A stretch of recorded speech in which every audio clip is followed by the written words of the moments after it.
Doctrine of per incuriam, a judgment of court which has been decided without the reference of legal provisions or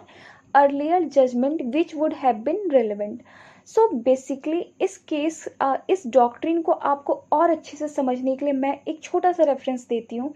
कि कोई ऐसा case court के पास आया जिस case में court ने वो सारे लीगल प्रोविजंस जो कि उस केस के लिए रेलेवेंट है उसे, और ऑलरेडी अगर उस पर अर्लियर कोई जजमेंट है जो कि लार्जर बेंच की है उसे अगर कोर्ट ने इग्नोर किया है, तो उस जजमेंट को हम बोलते हैं कि वो बेस्ड है ऑन द डॉक्ट्रिन ऑफ पर इनक्यूरियम. सो डॉक्ट्रिन ऑफ पर इनक्यूरियम के ग्राउंड पे भी हम उस जजमेंट को चैलेंज कर सकते हैं. किस ग्राउंड पे? कि उस जजमेंट में कोर्ट ने इग्नोरेंस किया है without the reference of the legal provisions और earlier judgment which would have been relevant. अगर आपको इस डॉक्ट्रिन को और अच्छे से समझना है तो मैं यहाँ पे डिस्क्रिप्शन बॉक्स में एक अपने प्रीवियस वीडियो का रेफरेंस दे दूँगी, जो कि मैंने बिल्किश बानो की केस को मैंने पूरी तरीके से एनालाइज किया है और मैंने वहाँ पे बताया है कि कोर्ट ने कैसे उस केस में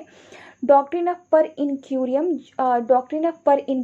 जिसको देखते हुए आप जैसे इन सारे केस जब आप लीगल प्रोविजंस जो कि मैंने उसमें एक्सप्लेन किए हो और जो ऑलरेडी जो अर्लियर जजमेंट्स है उसको इग्नोर करके बिल्किस बानो के केस में जो कि रिमिशन ग्रांट किए गए अक्यूज्ड पर्सन को, वो एक तरीके की ignorance of the legal provisions and ignorance of the earlier judgement पे बेस्ड है. तो अगर आपको इस डॉक्ट्रिन को और अच्छे से समझना है तो आप मेरे प्रीवियस वीडियो को देख सकते हैं, आपको और क्लियरिटी मिल जाएगी. बट आप डॉक्ट्रिन ऑफ पर इनक्यूरियम को इतना आप जरूर जानिए कि जब कोई जजमेंट कोर्ट देती है without the reference of the legal provisions and earlier judgment which would have been relevant. Thank you very much.